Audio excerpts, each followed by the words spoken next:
Bonjour, c'est Exafoot, on se retrouve pour une nouvelle vidéo. Liker et abonnez-vous pour me soutenir. Vitor Roque met déjà la Catalogne en feu. Les prestations de l'attaquant brésilien sont suivies de très près par le Barça, qui a déjà officialisé son arrivée pour l'été 2024.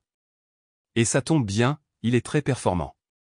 C'est un sacré investissement qu'a fait le Barça en s'offrant Vitor Roque. Un montant qui, selon certains médias, pourrait grimper jusqu'aux 60 millions d'euros, en partant d'une base fixe de 30 millions d'euros. Une belle somme, surtout quand on connaît la situation financière tout sauf saine de l'écurie catalane, soucieuse de griller la concurrence pour celui qui est présenté comme l'un des plus gros espoirs de la planète. Il arrivera ainsi à Barcelone en même temps qu'Endrick rejoindra Madrid, pour celui qui risque d'être un joli duel à distance.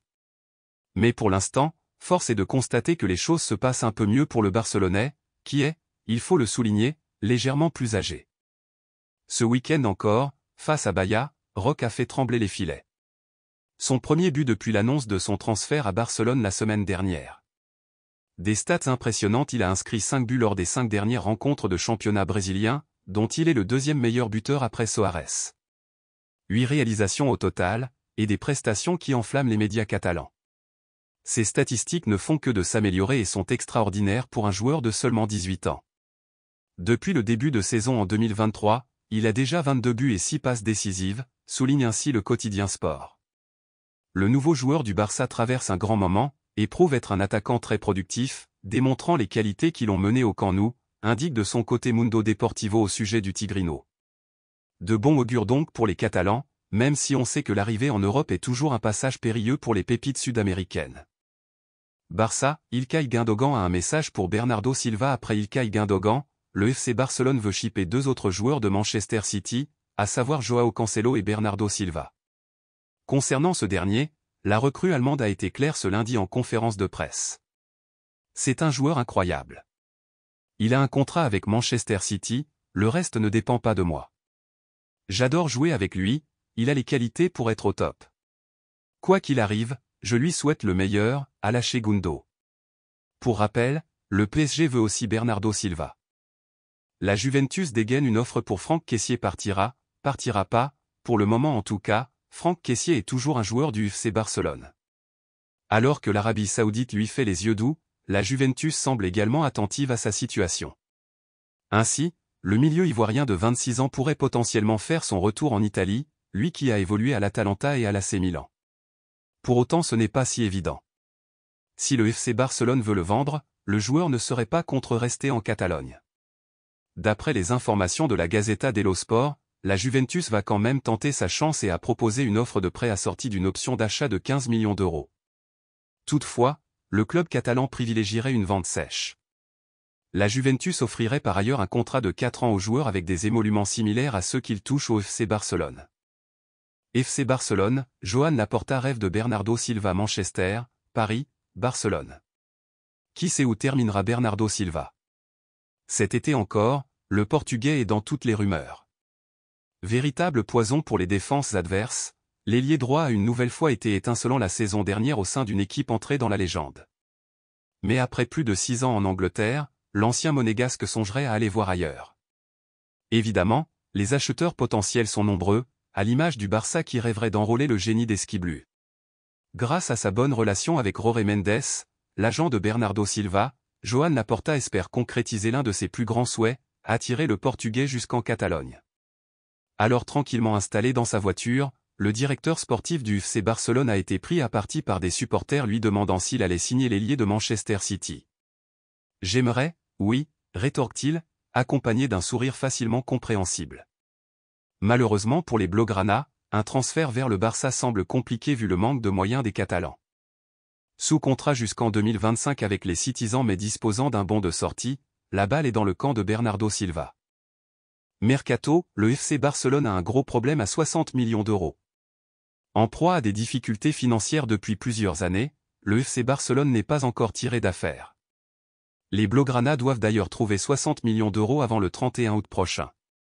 Le FC Barcelone compte sur le moindre centime. Ces dernières années, les pensionnaires du Camp Nou ont connu de gros soucis financiers. Et les ennuis des Blaugrana, qui n'ont pas réussi à faire revenir la légende Lionel Messi notamment en raison de problèmes de trésorerie et administratifs, ne sont pas terminés.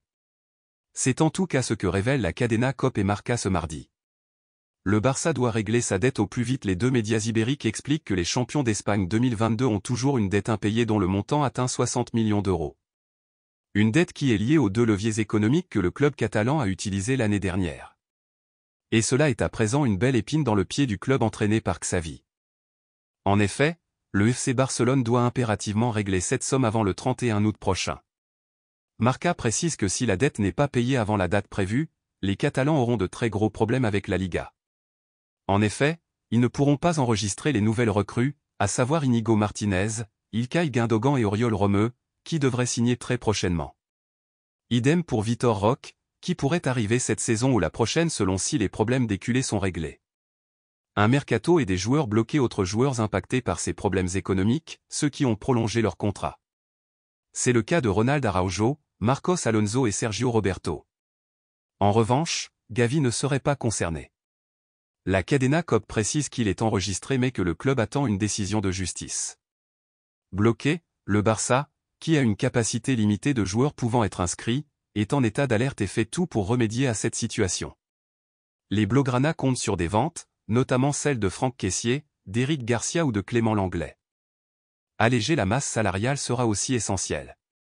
Mais l'argent récolté pourrait ne pas suffire et servira à éponger cette dette, qui plombe donc la suite du mercato et bloque les recrues et les joueurs ayant signé une prolongation la saison passée.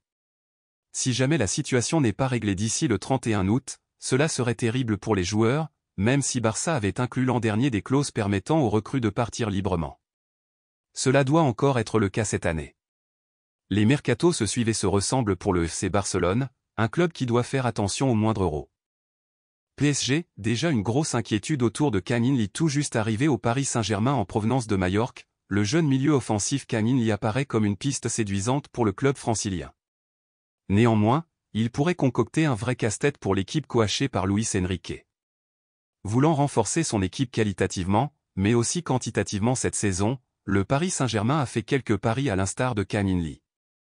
Sorti d'une bonne saison avec Majorque, le milieu offensif de 22 ans fait le grand saut avec ce transfert de 22 millions d'euros à destination du Paris Saint-Germain. Le gaucher qui a marqué 6 buts et délivré cette offrande en 36 matchs de Liga la saison dernière et comme l'intégralité des citoyens coréens concernés par un service militaire de 21 mois a réalisé avant son 28e adversaire. Pour éviter cela, il est possible pour les sportifs de me réduire à quelques semaines en remportant une médaille d'or aux Jeux asiatiques ou olympiques. C'est ce qui était arrivé notamment à Heung-min Son et Kim Min-jae sacrés en 2018. Kang In Lee pourrait manquer le début de la C1. La prochaine édition des Jeux asiatiques est prévue à l'automne prochain, soit du 23 septembre au 8 octobre 2023 et justement Kang In Lee a été convoqué pour cette échéance comme l'a rapporté Yonhap, l'agence de presse sud-coréenne. Une date hors du calendrier FIFA et qui coïncide avec les 2 premières journées de Ligue des Champions. Ainsi, Kang In Lee pourrait manquer plusieurs rencontres importantes avec le club francilien. Pour autant, cette compétition reste une bonne opportunité pour Kang In Lee d'échapper à une longue indisponibilité pour cause de service militaire et cette absence pourrait au final être bénéfique. Le sélectionneur de la Corée du Sud pour cette échéance Hwang Sun-hong est d'ailleurs optimiste quant à la présence de l'ancien de Valence. Kang In a vraiment envie de jouer pour le pays.